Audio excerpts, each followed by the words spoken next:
Assalamualaikum warahmatullahi wabarakatuh.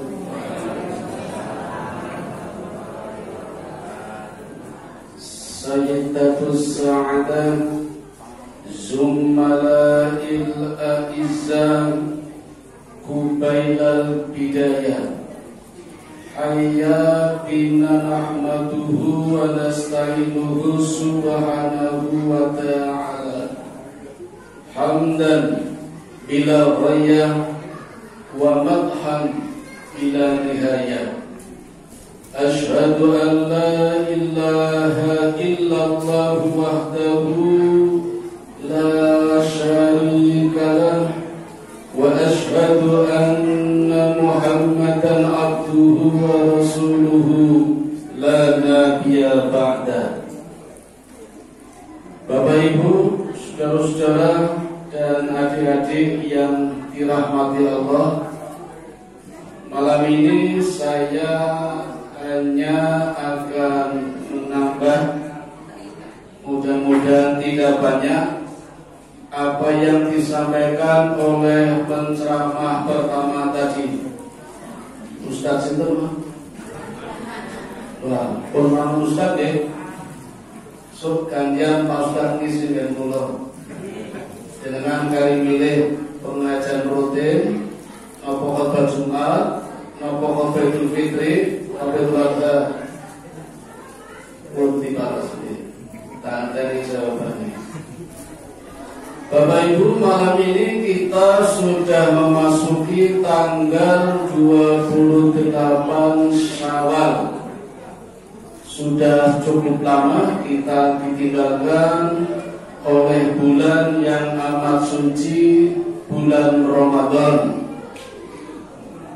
Namun demikian, walaupun sudah sangat lama, kita tetap berharap mudah-mudahan Allah Subhanahu wa ta'ala masih menyirami hati kita, menyuburkan hati kita, hingga hati kita masih bisa merasakan indahnya dan lezatnya amalan bulan suci Ramadan kemarin. Amin ya rabbal alamin. Karena dengan memiliki hati yang subur, hati yang bisa merasakan indahnya dan lezatnya amalan bulan Ramadan kemarin, kita dapat merasakan barokahnya bulan Ramadan. Dan barokahnya bulan Ramadan inilah yang banyak orang menyebut dengan istilah Id Mubarak. Barokahnya Idul Fitri. Jadi orang yang beridul fitri sebenarnya bukan orang yang bajunya baru, bukan orang yang HP-nya baru, bukan orang yang rumahnya baru, apalagi orang yang pacar dan istrinya baru, betul. Tetapi orang yang beridul fitri adalah orang yang masih merasakan indahnya dan lezatnya amalan bulan Ramadan sampai 11 bulan ke depan, hingga bertemu dengan bulan Ramadan tahun depan. Dan kita berharap mudah-mudahan masih bisa bertemu lagi. Amin ya rabbal alamin.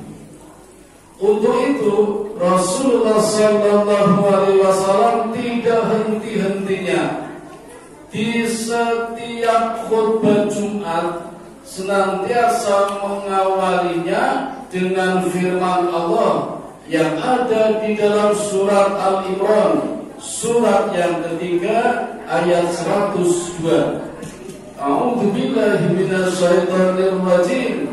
Ya ayyuhalladzina amanu taqullaha haqqa tuqatih wa la tamutunna illa wa antum muslimun. Ini ayat yang selalu Rasulullah bacakan setiap khutbah Jumat, setiap pekan. Mengapa setiap pekan? Karena disinyalir keimanan kita, ketakwaan kita akan segera gelap luntur, maka di setiap Jumat Rasulullah selalu mengingatkan, wahai orang-orang yang sudah mengaku beriman, terlanjur atau tidak, sadar atau tidak, ittaqullah, tingkatkanlah takwanya. Rasul tidak mengatakan bertakwalah, tapi Rasul mengatakan tingkatkanlah takwanya. Dengan demikian sebenarnya Bapak Ibu, kita sudah menjadi orang yang bertakwa. Apalagi kemarin kita sudah menunaikan amalan Ramadan, kita bisa merasakan indahnya dan lezatnya amalan bulan Ramadan. Berarti kita sudah mencapai tujuan yang ditargetkan oleh Allah Subhanahu wa Ta'ala di dalam surat Al-Baqarah, surat yang kedua ayat 183, di mana di ujung ayatnya Allah menuliskan tujuannya diwajibkannya menunaikan ibadah asyam, yaitu la'allakum tattaqun. Jadi kalau takwa sebagai tujuan diwajibkannya melakukan asyam, kita sudah mencapai derajat itu dan kita sudah mendapatkan gelar muttaqin sebagai orang yang bertakwa. Kalau takwa itu sebagai sebuah terminal pemberhentian.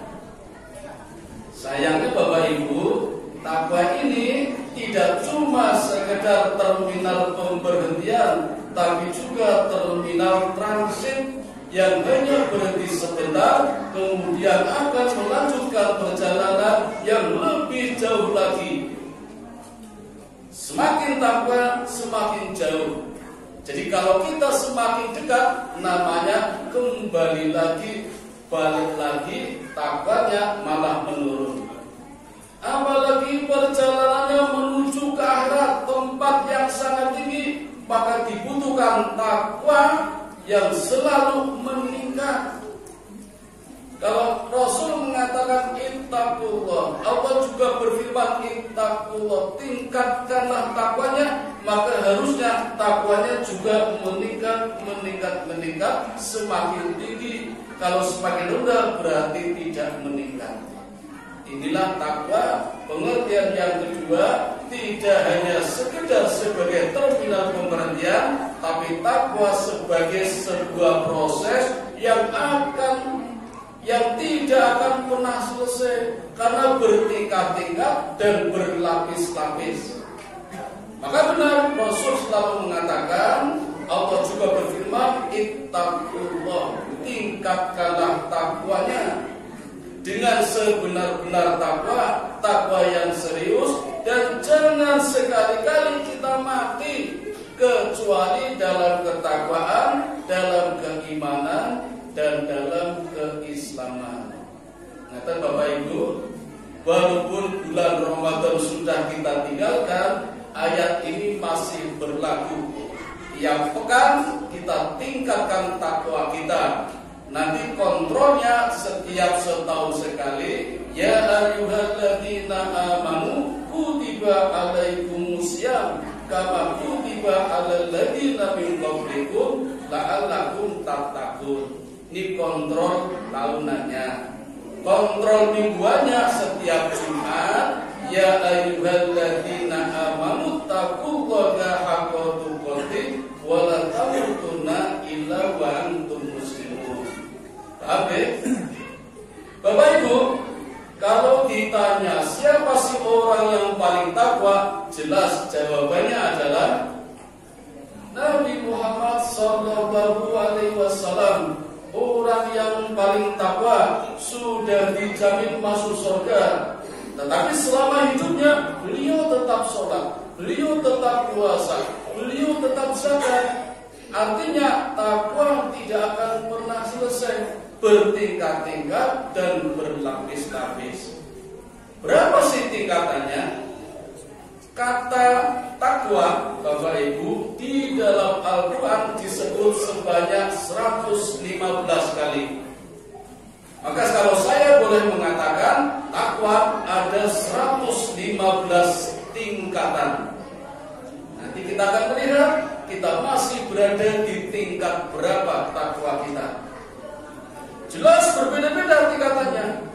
Tapi kata Nabi, seberapapun tingkatannya, tingkatkanlah terus sampai kita meninggal dunia. Jangan sampai meninggal kecuali masih dalam tingkatan takwa yang selalu meningkat.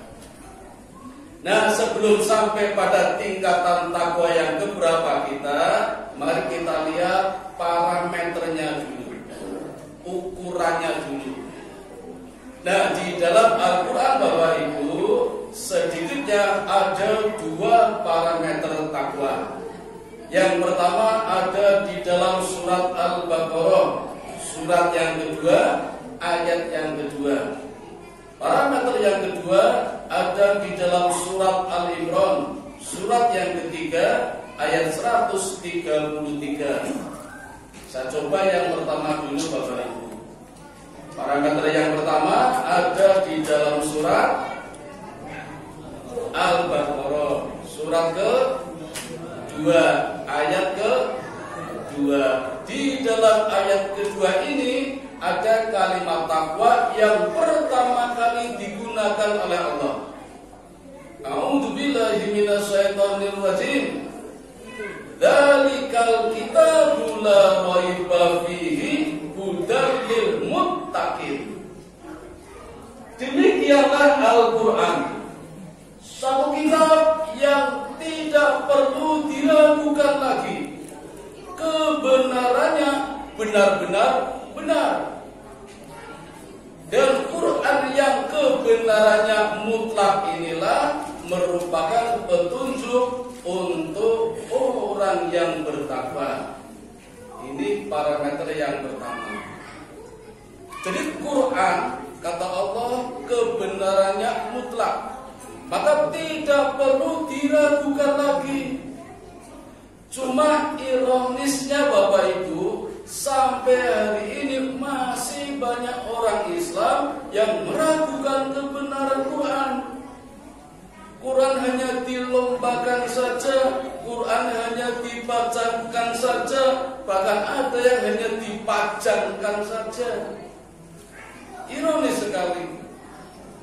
Bahkan di dunia ilmiah, sebuah karya disebut karya ilmiah kalau ada referensinya. Apa itu skripsi, apa itu tesis, apa itu disertasi, dianggap ilmiah kalau ada rujukannya karya siapa. Padahal orang yang menulis itu secara jujur mengatakan di kata pembuka dan kata penutup, mohon maaf kalau di sana sini banyak kesalahan, mohon saran, mohon masukan dan kritik. Terus betul? Secara jujur penulisnya mengatakan kelemahannya, mengatakan kesalahannya, tapi kita yakin kebenarannya, padahal belum tentu benar. Bahkan ketika pendadaran, ketika ujian, itu dianggap ilmiah kalau ada itu. Sementara Quran yang benar-benar benar kadang diragukan. Maka Bapak Ibu, saya dapat mengatakan orang yang masih ragu dengan kebenaran Quran bertanda tidak akan mendapat hidayah dari Allah. Karena Quran yang kebenarannya mutlak merupakan hudal lil muttaqin, petunjuk untuk orang yang bertakwa. Dengan kata lain, orang yang bertakwa adalah orang yang mendapatkan petunjuk. Dari mana orang dapat mendapatkan petunjuk? Dari kebenaran Quran yang diyakininya. Maka kalau orang yang ragu dengan kebenaran Quran, semakin ragu dengan kebenaran Quran, maka semakin jauh dari hidayah, tidak akan mendapatkan hidayah. Ngerti Bapak Ibu? Kok diam? Nah, sekarang bagaimana cara mendapatkan hidayah dari Quran? Caranya gampang, yang sulit prakteknya. Caranya adalah kita harus berinteraksi dengan Quran. Namanya interaksi harus aktif. Jangan pasif.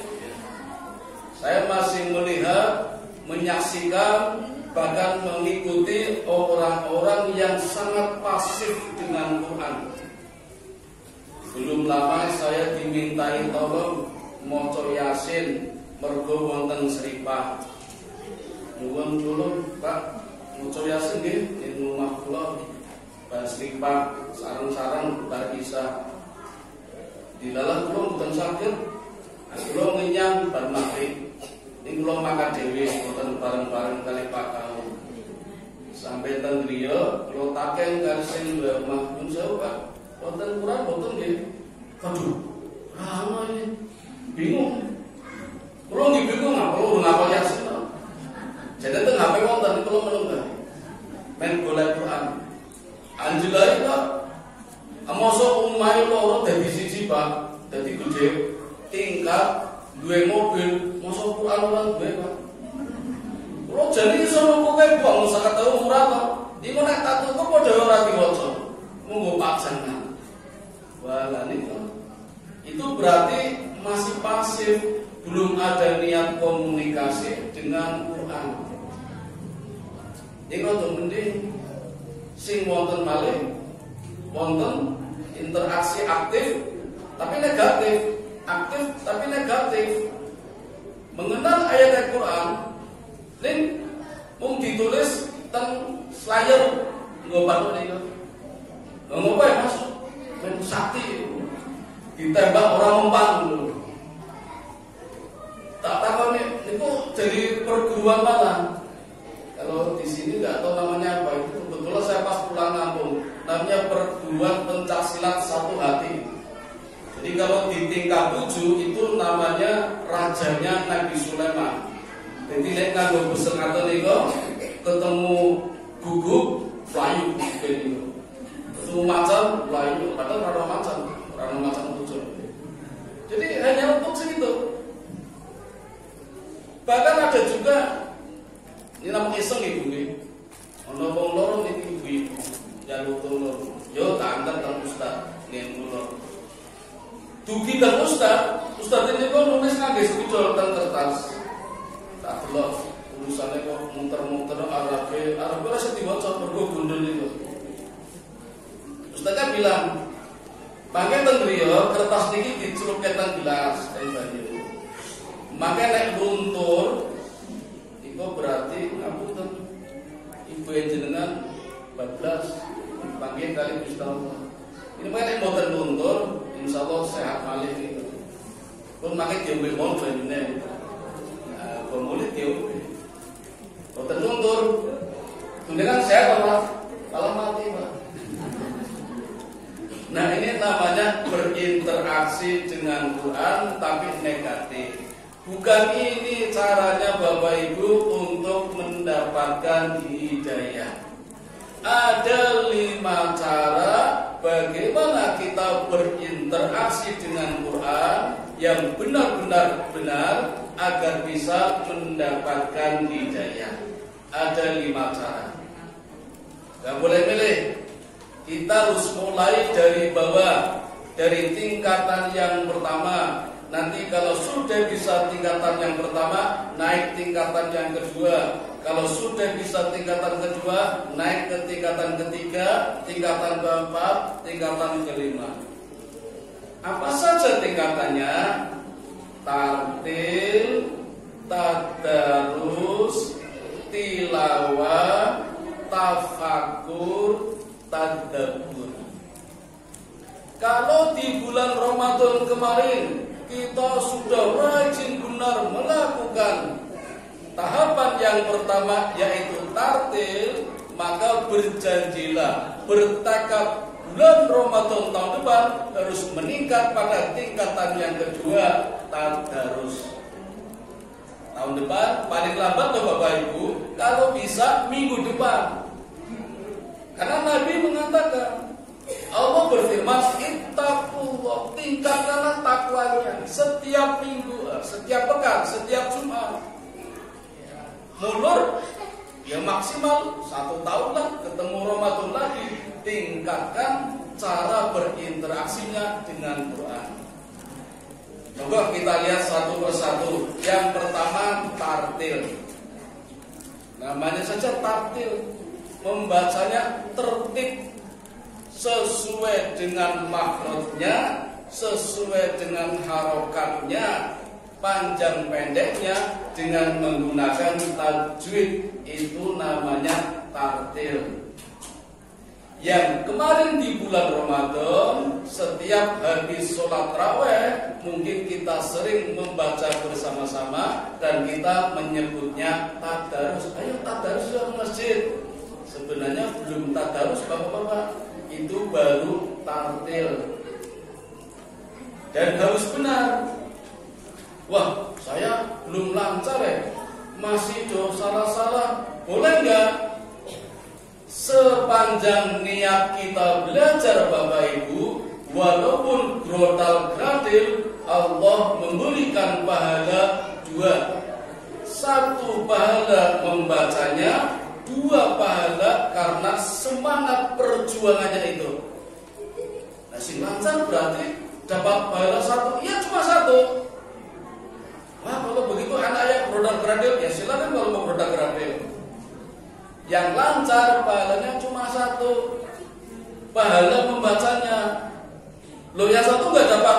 Dulu kan sudah, waktu masih belajar, dan sekarang menjadi investasi pahala. Itu bagi yang lancar. Berapa sih pahalanya? Bapak Ibu, jangan tanya berapa pahalanya. Allah dan Rasul sudah berjanji, satu huruf 10 pahala. Jangan bilang alif lam ra itu satu huruf. Alif lam ra itu 3 huruf. Jadi membaca alif lam mim, ya, alif lam mim saya ganti alif lam mim, itu sudah membaca 3 huruf. Satu hurufnya pahalanya 10. Man ja'a bil hasanati falahu asru amthaluha. Barang siapa berbuat satu kebaikan, barang siapa melafazkan satu huruf saja, pahalanya 10. Jadi kalau alif lam mim 3 huruf, pahalanya berapa? 30. Itu riwayat yang umum. Ulama Tawus beda lagi menghitungnya. Alif lam mim, alifnya saja itu 3 huruf. Karena alif kalau ditulis hamzah, lam, fa, sudah 3 huruf. Maka 3 kali 10 30. Sekarang lam, lamnya berapa huruf? 2. Lam sama mim, 2 kali 10 20, sama yang tadi 30 50. Sekarang mimnya berapa huruf? 2. Mim sama mim, 2 kali 10 20, yang tadi 50 70. Baru alif lam mim saja itu pahalanya 70. Apalagi membaca Bismillahirrahmanirrahim yang hurufnya ada 19, kalikan saja berapa itu. Itu menurut ulama Tawus. Kita kembali yang umum lah. Alif lam mim pahalanya 30. 30 itu menghitungnya bukan 1, 2, 3 sampai 30, bukan. Pahala yang pertama, yang nomor 1, itu nilainya sama dengan 25 langkah menuju masjid. Pahala yang kedua, nilainya sama dengan 50 langkah menuju masjid. Pahala yang ketiga, nilainya sama dengan 500 langkah menuju masjid. Jadi menggunakan rumus deret ukur, bukan deret hitung. Yang rumus ini digunakan oleh Thomas Robert Malthus dalam teori menghitung tentang kependudukan dan kebutuhan. Kebutuhan manusia bertambah sesuai dengan deret ukur, kelahiran manusia sesuai dengan deret hitung. Terbalik ya, maka banyak orang yang kekurangan kebutuhan. Ini inspirasinya dari menghitung pahala yang tidak terhingga. Rumus matematikanya Allah luar biasa, kita tidak mampu menghinggakannya. Jadi gak usah tanyalah berapa pahala orang membaca Quran. Allah dan Nabi sudah menjamin. Dan dengan cara inilah Bapak Ibu kita bisa masuk surga. Insya Allah nih. Karena syarat masuk surga cuma dua. Satu, tidak punya dosa. Dua, banyak pahala. Selama kita masih punya dosa, kita tidak akan masuk surga. Lalu caranya bagaimana biar masuk surga? Dosanya dihapus. Bagaimana cara menghapusnya? Dengan banyak pahala. Pahala yang banyak itu dari mana? Dari membaca Quran. Yang lain-lain sulit Bapak Ibu. Haji itu sulit. Tapi tetap jangan nyerah. Saya kalau sekarang bayar nanti 30 tahun ke depan baru berangkat. Sulit. Tapi jangan menyerah tetap. Nah, sambil menunggu berangkat haji, perbanyak membaca Quran. Karena dengan banyak Quran yang menggunakan prinsip ekonomi, prinsip barokah, sedikit berkorban, padanya banyak, ini yang dapat menghapus dosa-dosa. Dan nanti kalau dosa terhapus, bisa masuk surga. Ini cara mudah masuk surga. Ini baru tartil Bapak Ibu. Dan tartilnya saja baru tartil am, yang sekarang banyak diminati orang. Yang sulit kan tartil khos, yang menggunakan seni baca Quran.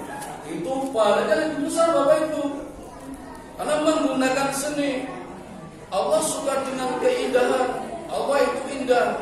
Jadi pakai lagu-lagu, pakai 8 rumus, mulai dari bayati, soba, hijaz, nahawan, jiharga, shika, ros, romul. Itu satu paket. Dan menggunakan 4 tingkatan nada.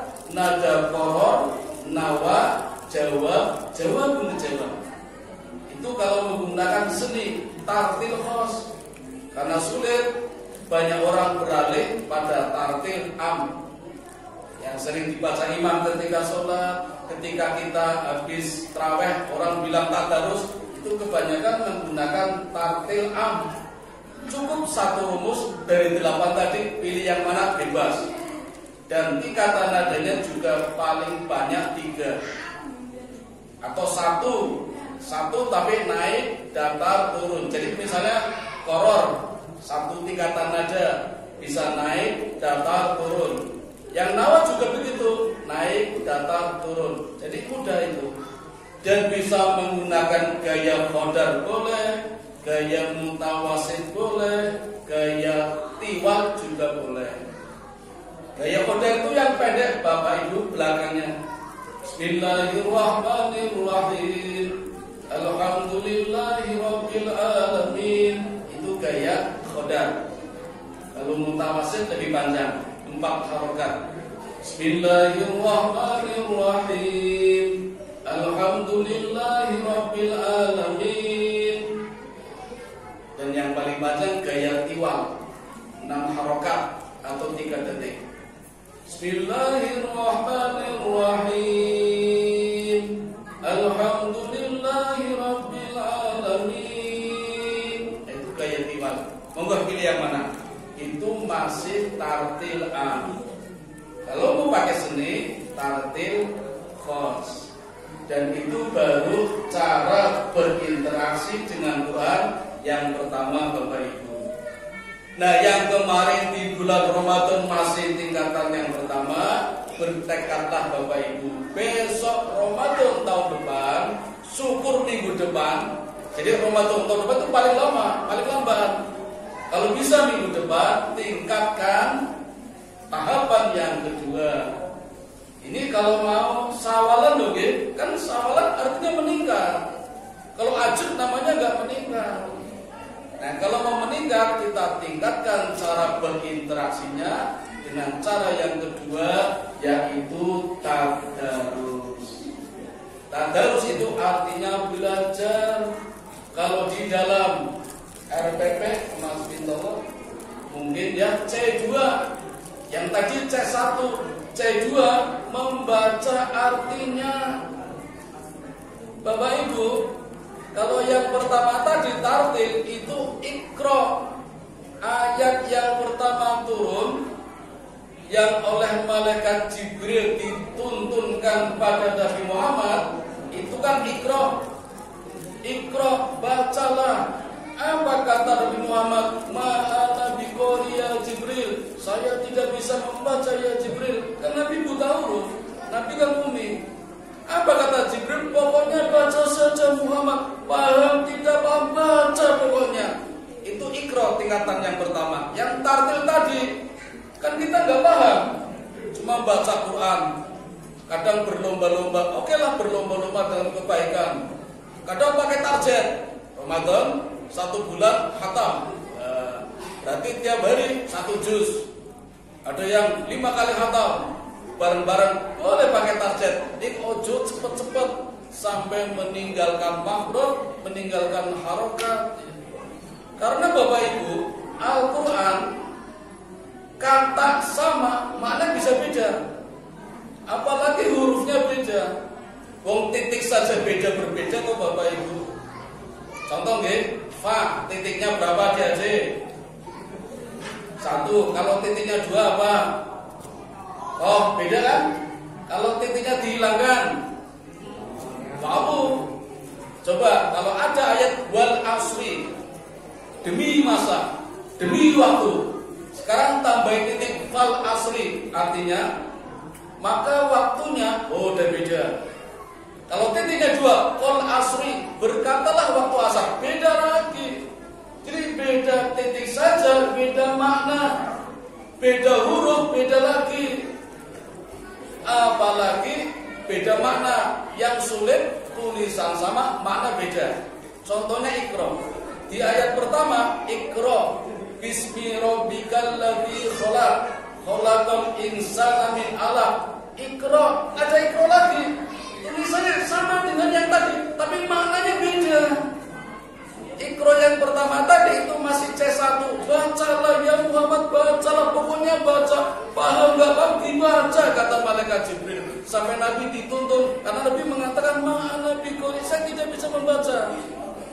Tapi Iqra selanjutnya itu C2.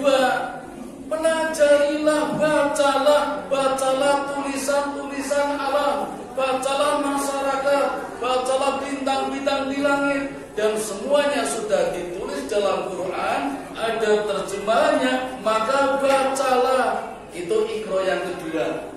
Tadarus, membaca artinya. Karena Bapak Ibu hanya dengan membaca artinya kita akan paham, dan kalau kita paham kita akan mendapatkan hidayah. Kalau kita tidak membaca artinya kita nggak akan dapat hidayah. Kita kan 17 kali nih Bapak Ibu. Sehari sholat 17 rakaat, berarti 17 kali kita membaca Fatihah. Dan di dalam Fatihah kita mohon kepada Allah, ihdinas siratal mustaqim, ya Allah berilah aku hidayah. 17 kali Bapak Ibu kita minta hidayah kepada Allah, dan Allah sudah memberikan hidayah, tapi kita nggak paham. Kenapa? Karena kita nggak baca artinya. Apa sih hidayahnya? Hidayahnya yang Allah berikan ada di dalam surat yang dibaca imam setelah membaca surat Fatihah. Inilah pentingnya sholat jamaah. Kalau jenengan Bapak Ibu jadi makmum, simak, korbankan nggak usah membaca Fatihah, karena sudah ada imam. Setelah Fatihah imam membaca surat apa? Itulah hidayahnya.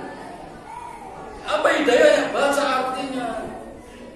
Nah itu Bapak Ibu, itu di dalam sholat. Di luar sholat ketika tadarus membaca artinya, dan dengan membaca artinya kita baru akan mendapatkan hidayah. Nah, tadi Bapak Ibu, ini tingkatan yang kedua, tadarus. Sekarang tingkatan yang ketiga, tilawah. Ayatnya ayat 45. Surat ke-29, surat Al-Ankabut. Utluma uhiya ilaika minal kitabi wa aqimis sholat, inna sholata tanha 'anil fahsya'i wal munkar. Saya ambil depannya saja, utsluma. Itu dari kata tilawah. Artinya sama, bacalah. Tapi maknanya beda. Bacalah di sini C3. Tidak cuma membaca artinya, tapi juga memikirkan bagaimana cara mengamalkannya. Nah, itu sudah sampai pada tilawah. Jadi apa yang kita baca, artinya gitu. C2 tadi kan tadarus, sudah tahu artinya. Ini gimana ya cara mengamalkannya? Nah, itu namanya tilawah itu. Tilawah. Cara mengamalkannya bagaimana? Maka berpikir, betul-betul berpikir. Dan dengan berpikir inilah orang akan menjadi cerdas, akan menjadi pandai, akan menjadi pintar karena berpikir. Orang-orang dulu, ulama-ulama besar, ulama-ulama dunia karena rajin tilawah.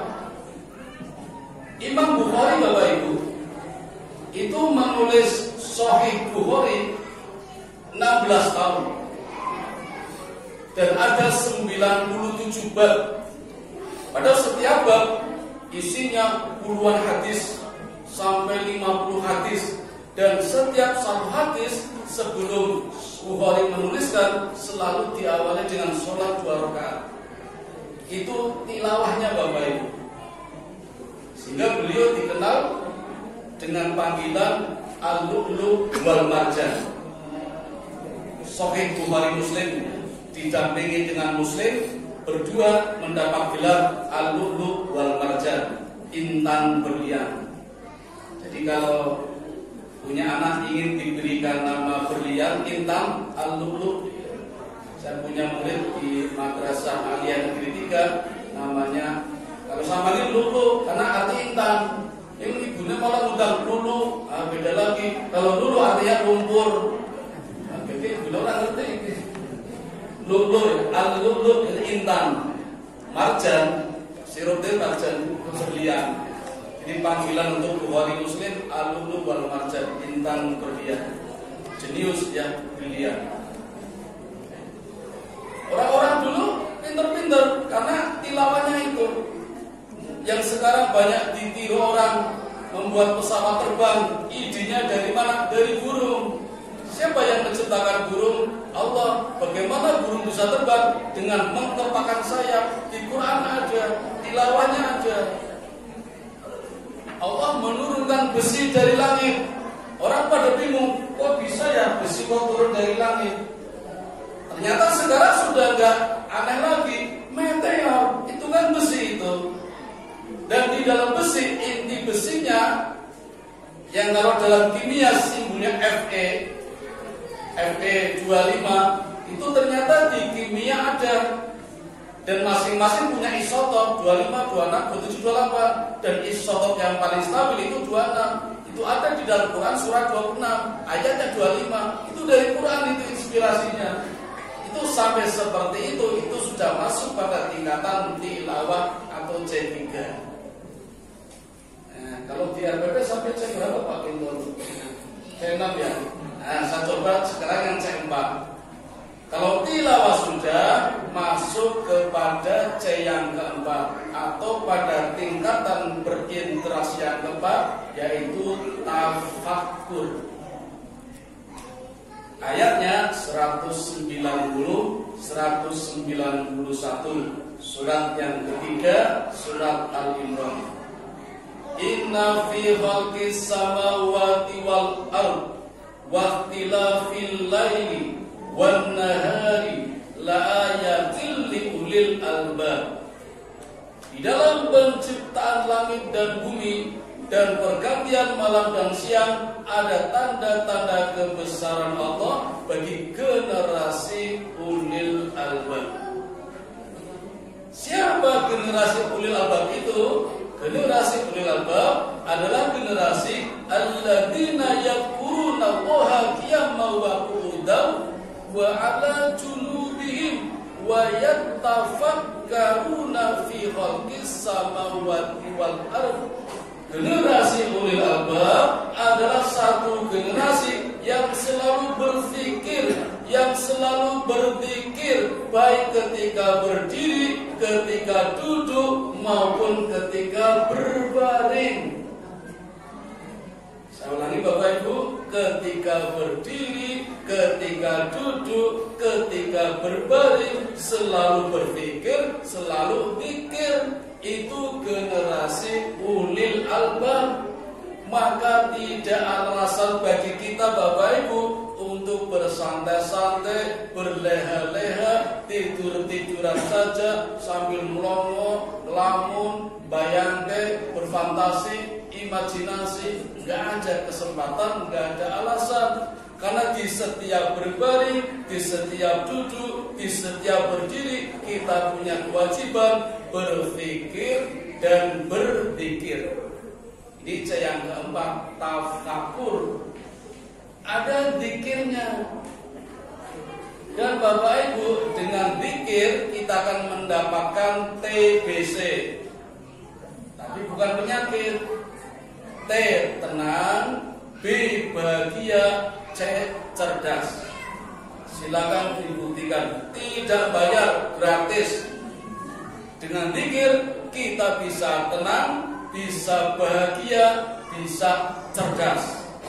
Dan ulama-ulama besar, ulama-ulama dunia sudah membuktikannya. Siapa misalnya Bapak Ibu? Abdullah bin Hasan misalnya, Abdullah bin Abbas, Ibnu Abbas. Kecerdasannya luar biasa Bapak Ibu. Nama aslinya Abdullah bin Abbas itu nama asli Abdullah, anaknya Abbas. Ini mungkin menjadi satu-satunya sahabat Nabi ketika itu yang diberkati oleh Allah dengan suara yang indah. Beliau Bapak Ibu setiap sholat setelah membaca Fatihah selalu mendengar suara bergumul. Depan bergumul, kanan kiri bergumul, belakang bergumul, atas bergumul. Suaranya itu. Sampai-sampai beliau lapor kepada Rasulullah, ya Rasulullah, ada apa ini? Setiap saya sholat, setiap saya membaca Fatihah terdengar suara bergumul. Nabi mengatakan, bersyukurlah ya Abdullah bin Abbas, karena ketika engkau sholat, ribuan malaikat turun dari langit berdesak-desakan ingin mendengarkan suara indahmu. Luar biasa Bapak Ibu. Coba gue misalnya sing lakonin jenengan Bu, malah budi malaikat ini ngajeng nyobi boten Bu. Bapak boleh coba silakan ya. Ya, di atas jam 12 malam. Kalau mau nyoba nggak apa-apa. Di halaman rumah kalau punya halaman. Ya, kalau nggak di jalan, ini agar tidak ketabrak Grab atau sopir. Grab sopir karena udah ngalem, bandel-bandel malah nabrak. Cobalah baca Quran. Kalau nanti ada sinar putih datang, pertanda malaikat datang menghampiri panjenengan. Ini merasa putih, melayu mampir. Kalau takut coba pakai ayam dulu. Nah, sing rada ayam membuat tubuh ayam. Ketika ayam berkokok, pertanda malaikat datang. Ojo sing gugu, kalau gugu beda lagi. Itu yang datang setan, jin, iblis, demit, kuntilanak, suster ngesot. Kucing juga bisa. Kalau kita punya kucing, biasanya kucing itu suka di pojok-pojok, di pintu-pintu, itu sedang menyadap hawa negatif. Jadi ada makhluk halus yang kita nggak suka, musuh-musuh kita itu datang, itu dihadang oleh kucing. Nah itu manfaat kalau punya kucing Bapak Ibu. Ini kadang orang dosen nih, rumahnya barangnya. Dan manfaatnya ada itu. Jadi sebelum kita berhadapan dengan mereka, kucing itu sudah pasang badan melindungi majikannya. Aku sih sing ngadepi itu kucing. Manfaatnya seperti itu.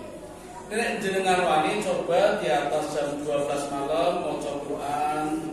Syukur apal dia rasa bobo nek ndak tahu ngene apa iki. Dikelar guna-guna tombone. sinar penghidatan itulah malaikat. Yaitu yang dilakukan oleh Abdullah bin Abbas. Abu Dawud, nama aslinya Sulaiman, bergelar Abu Dawud. Ada apa ini Sulaiman kok bergelar Abu Dawud? Karena Sulaiman itu hafal 500.000 hadis. 500.000 Bapak Ibu, bukan 500.000 hadis hafal. Di Indonesia baru hafal satu hadis berani ceramah kemana-mana. Abu Dawud ini Sulaiman hafal 500.000 hadis, bahkan hafal sifat-sifat hadis, hukum-hukum hadis. Ini sahih, ini hasan, ini dhaif, hafal itu.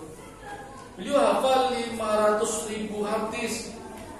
Sampai Ibnu Qayyim Al-Jauzi mengatakan, kalau Nabi Daud mampu melunturkan besi dengan tangannya, Sulaiman mampu melunturkan hadis dengan lidahnya. 500.000 hadis. Dan inilah yang disebut dengan khufifah. Khufifah itu keringanan, kemudahan di dalam membaca ayat-ayat Allah.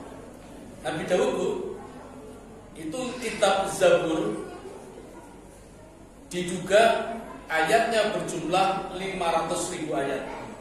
Walaupun berisi syair-syair, tapi Nabi Daud ketika membaca dengan khufifahnya itu seperti meletakkan pelana kuda. Jadi orang melihat Nabi Daud meletakkan pelana kuda kan cepat banget. Ya, secepat itulah Nabi Daud khatam kitab Zabur yang ayatnya 500.000. Maka kita kan kadang beda-beda nih. Kalau ngaji ada orang yang 1 bulan khatam 1 juz, ada yang 2 juz. Abu Bakar As-Siddiq sehari 1 juz, Umar bin Khattab sehari 2 juz. Kan beda-beda. Itu namanya khufifah. Allah berikan kemudahan, keringanan lidah di dalam membaca Quran. Kok iso cepet banget gitu ya. Al-Waqiah 5 menit, Yasin 1 menit. Oh, cepet banget. Ya kalau memang khufifah bisa, kalau memang khufifah bisa aja itu. Ya. Ini kisah nyata Bapak Ibu, saya melihat sendiri, dengan melihat betul gitu. Tahun 1990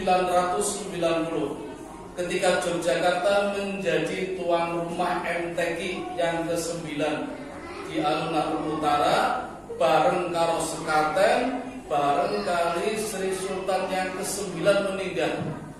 Kalau kelingan, karena saya di alun-alun waktu itu. Hujan terus Bapak Ibu. Tapi begitu Muammar ZA, Qori internasional, membacakan ayatnya, A'udzu billahi minasyaitonir rajim, mandek udane Bapak Ibu. Perang beneran. Tetapi begitu selesai, Shadaqallahul azim. Terus hujan lagi itu. Saya kejar Bapak Ibu, saya tanya apa rahasianya. Oh, ternyata Muammar ZA itu mengamalkan amalannya Nabi Daud. Jadi ketika membaca Quran semuanya terdiam. Nabi Daud Bapak Ibu kalau membaca kitab Zabur itu burung-burung berdatangan. Jadi Nabi Daud kalau membaca Zabur itu manuk do teko niku. Angin berhenti sampai daun jatuh pun begitu Zabur dibaca mandek dadi ngambang iki. Lagi nek ana peletipo ya mandek iki iso dijepuk atau itu Zabur ini. Nabi Daud luar biasa itu. Apalagi Nabi Muhammad. Nah itu turun temurun sampai pada ulama dengan tafakurnya, dengan zikirnya mampu memiliki kecerdasan, ketenangan dan kebahagiaan. Ini tahapan yang keempat Bapak.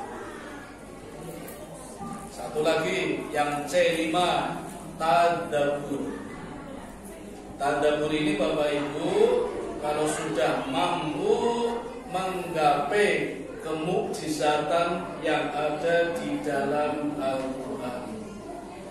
Kan kita sudah sepakat Bapak Ibu bahwa Quran adalah mukjizat terbesar.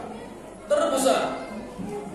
Kalau hanya mukjizat seperti Nabi Musa, tongkatnya bisa berubah jadi ular kecil. Tangannya ketika dimasukkan sagu dikeluarkan kemudian bercahaya, sampai Firaun mengatakan, masukkan lagi Musa, masukkan silau, saya nggak bisa lihat. Itu mukjizat kecil. Ibrahim dibakar tidak membak, itu mukjizat kecil. Nabi Isa ya, sampai saya pernah nanya sama teman saya yang Protestan, kenapa si Isa dijadikan Tuhan? Oh hebat. Alasannya kan nggak punya bapak. Saya bilang kalau tidak punya bapak terus hebat jadi Tuhan, mestinya bukan Nabi Isa, tapi Adam. Kan Adam nggak punya bapak, nggak punya ibu, tapi Adam nggak jadi Tuhan, berarti Isa bukan Tuhan. Nah, saya tanya lagi sama Katolik, kenapa Isa jadi Tuhan? Karena hebat, bisa menghidupkan orang yang sudah mati. Saya mikir, kalau Isa menghidupkan orang mati bisa jadi Tuhan, mestinya bukan Nabi Isa, Ibrahim. Karena Ibrahim itu bisa menghidupkan yang sudah mati, yang sudah dimutilasi. Kan Ibrahim sudah dimutilasi itu, kepalanya dipotong, badannya dipotong, tangan kakinya dipotong. Satu diletakkan di Gunung Abu Kubais, satu di Gunung Sudes, satu di Bukit Sofa, satu di Bukit Marwah. Kemudian Nabi Ibrahim memanggil kun fayakun, semua datang jadi satu untuk kembali hidup lagi. Itu Ibrahim. Isa kan enggak. Isa itu belum dimutilasi, masih utuh, masih berbaring, terus dihidupkan. Jadi Tuhan. Mesti Ibrahim tuh yang jadi Tuhan. Aku nggak bisa ngomong. Oh ya wes. Itu masih kecil Bapak Ibu, mukjizat seperti itu. Nabi Muhammad dengan jarinya mampu membelah bulan jadi dua, dan itu terjadi 2 kali. Itu masih kecil. Dan mukjizat yang terbesar apa? Al-Quran. Nah, kita bisa dapat merasakan kemukjizatan Al-Quran kalau kita sudah bisa mencapai tahapan tadabbur. Nah, ini Bapak Ibu cara berinteraksi dengan Tuhan. Dan dengan cara inilah kita yakin, dan kalau sudah yakin kita baru akan mendapatkan hidayah. Kalau sudah mendapat hidayah, barulah kita bisa menjadi merasakan nikmatnya orang yang bertakwa. Ini baru parameter yang pertama, surat yang kedua, ayat yang kedua. Nah, tadi Bapak Ibu masih ada waktu, saya tambah dikit ya. Parameter yang kedua yang ada di dalam surat Al-Imran, surat yang ketiga, ayat 133. Wasari'u ila maghfiratin min rabbikum wa jannatin arduhas samawati wal ardh u'iddat lil muttaqin. Dan segeralah menuju kepada ampunan Allah, dan segera pula menuju kepada surganya Allah, surga yang luasnya seluas langit dan bumi, diperuntukkan untuk orang yang bertakwa. Itu tadarusnya. Nah, sekarang maknanya. Dan segeralah, kata segera Bapak Ibu berarti merespon, jangan ditunda. Kita seringkali menunda, padahal Allah segera memanggil. Mestinya kita segera merespon, seperti ketika HP kita berbunyi, ada panggilan, segera direspon. Nah, orang selamati kita Bapak Ibu, pagi mau nih, saut cepet dah selamati. Seperti itu harusnya kita memenuhi panggilan Allah. Kan Allah sehari 5 kali memanggil kita lewat adzan. Maka Bapak Ibu, kenapa dulu Rasulullah memilih Bilal untuk menjadi muadzin? Padahal lagunya tidak sebagus yang ada di masjid sini. Bilal kepilih menjadi duta adzan itu karena suaranya keras. Tanpa pengeras suara, orang yang gombel udah keras. maka dipilih Rasul menjadi muadzin. Berarti syarat adzan harus keras. Dan kok sekarang nggak boleh keras-keras? Jadi malah bingung ini. Yang boleh keras-keras. Padahal syaratnya harus keras itu. Orang apik lah apa? Syukur apik. Jadi senang yang datang itu. Itu rahasianya adzan. Bisa Allah memanggil, Allah merespon. Kita segera menyaut, segera tidak menunda, dan segera pula menuju kepada ampunan Allah. Kalau kita paham ayat ini, maka sebenarnya tidak perlu sawalat jadi rapopo, bersolat rakudu salam-salaman rapopo, rasa halal bihalal ibadah napa-napa. Kalau setiap saat Allah memanggil, kita segera merespon. Ini yo sawalat yo rapopo, halal bihalal yo rapopo, tidak ada larangan karena itu tradisi yang baik. Asal jangan dicampuri dengan TBC, tahayul, bid'ah, khurafat. Bolehlah seperti itu. Dan juga segera menuju kepada surganya Allah. Apa surga itu? Hidayah. Jadi orang yang mendapatkan hidayah itu ibarat orang yang mendapatkan surga. Nah, itulah parameter yang kedua. Nah, dua parameter ini Bapak Ibu kita gunakan untuk mengukur diri kita sendiri. Jangan dipakai untuk mengukur orang lain.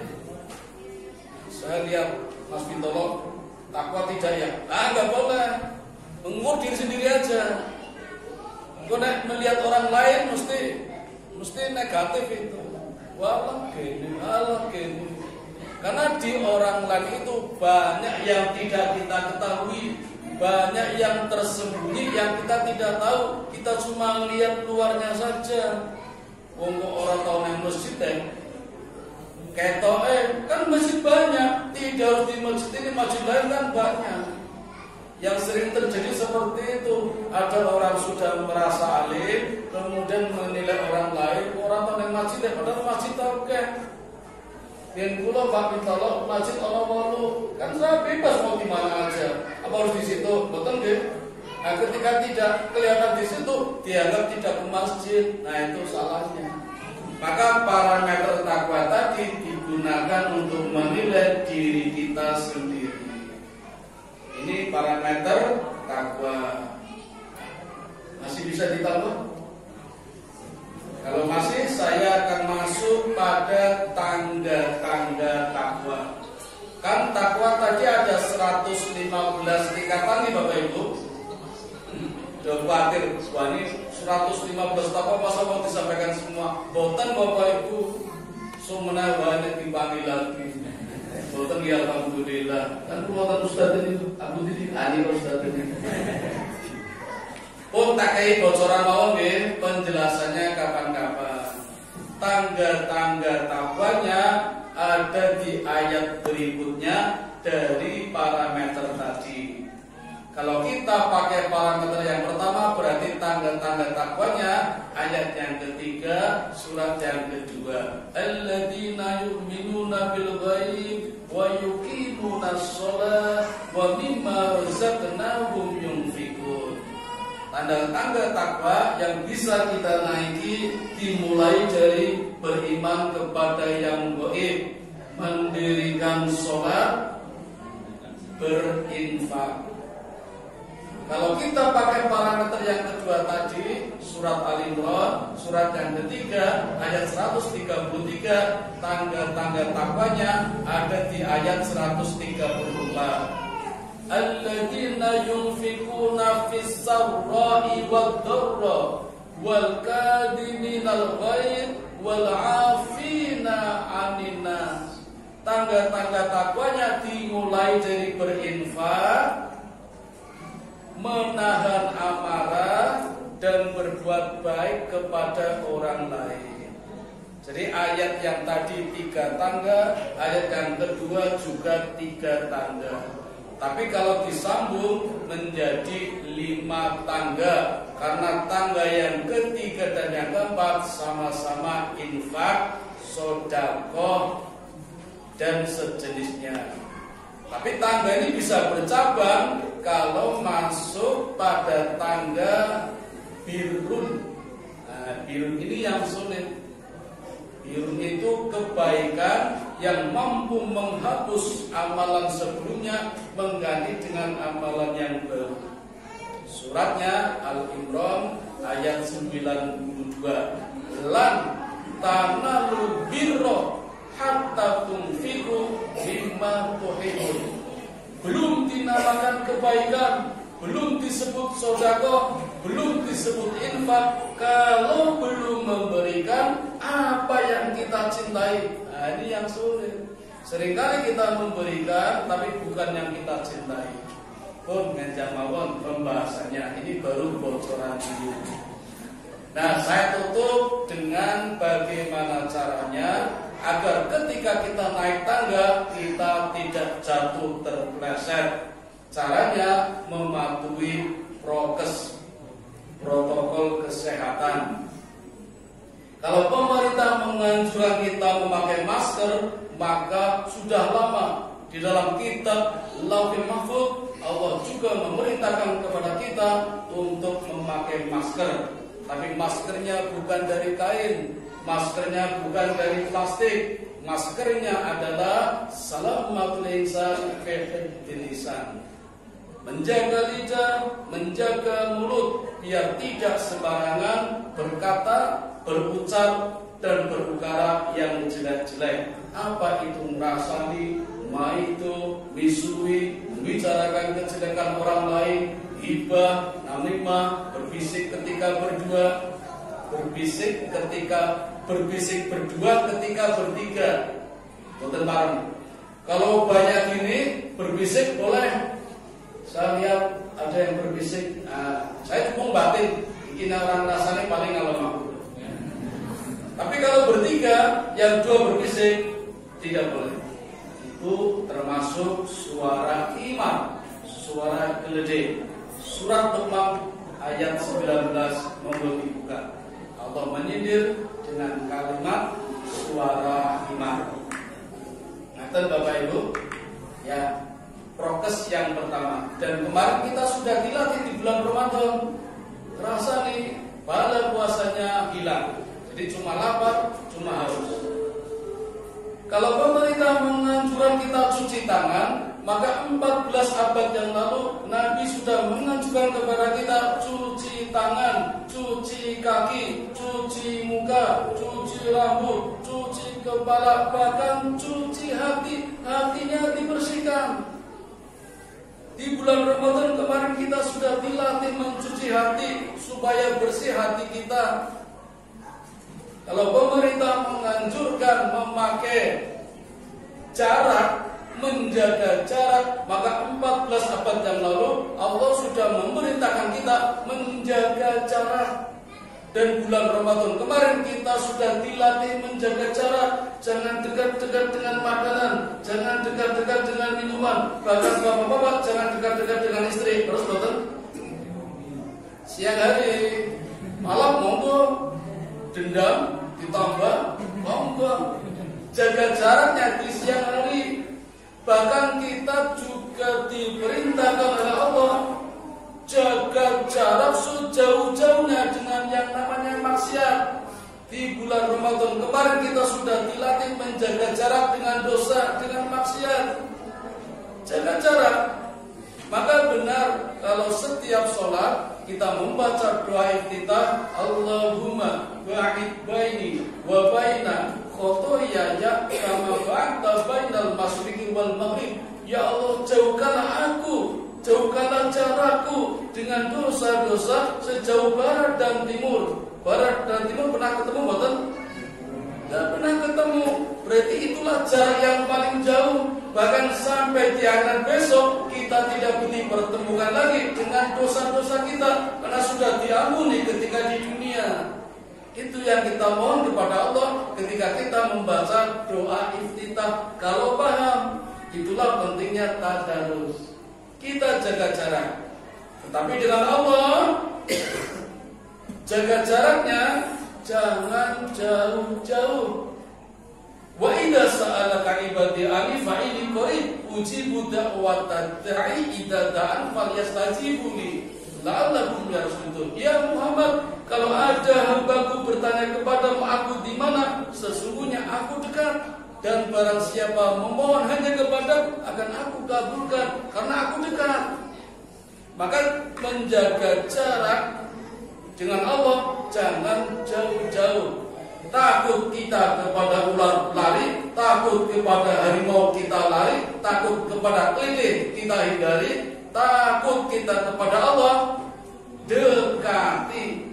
Maka kalau ingin hidup sukses dunia akhirat, jangan jauh-jauh dari Allah. Demikian Bapak Ibu yang dapat kami sampaikan. Mohon maaf kalau ada kekeliruannya. Mari kita sama-sama tingkatkan takwa kita. Bulan depan, minggu depan, selambat-lambatnya tahun depan, mudah-mudahan kita sudah berada pada tingkat yang lebih tinggi daripada tingkat yang sebelumnya, sehingga kita akan mendapatkan surga yang dijanjikan oleh Allah yang luasnya seluas langit dan bumi. Amin ya rabbal alamin. Kami kembalikan kepada pengacara atau ustaz yang pertama tadi.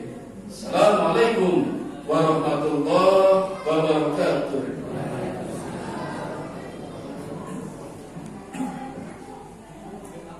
Bapak Ibu, menarik sekali ya tadi yang disampaikan oleh Ustaz Fardul Hadis. Ada parameter takwa, parameter di mana kita ditentukan bagaimana meningkatkan takwa, karena meningkatkan takwa adalah salah satu yang selalu diingatkan oleh hadis setiap takwa berqadi wa ta'ala ila muslimin. Jadi bagaimana kita meningkatkan takwa? Salah satunya adalah kita mengakrabi Al-Quran. Salah satunya tadi dikatakan mengakrabi Al-Quran, yang satu adalah khatib ya. Khatib itu membaca Al-Quran kemudian diikuti tadarus, tidak hanya membaca, artinya rokawa. Kemudian tingkatan berikutnya adalah tilawah, misalnya tilawah Al-Quran, kemudian tafakur, dan selanjutnya adalah tadabbur. Sesuai dengan ayat Al-Quran surah Al-Baqarah ayat yang ketiga. Dikutan yang terakhir. Bapak Ibu yang saya hormati, karena yang sudah selesai, mari kita tutup pengajian dengan membaca hamdalah bersama. Alhamdulillahirabbil alamin. Dari saya cukup sekian. Billahi taufiq wal hidayah. Wassalamualaikum warahmatullahi wabarakatuh.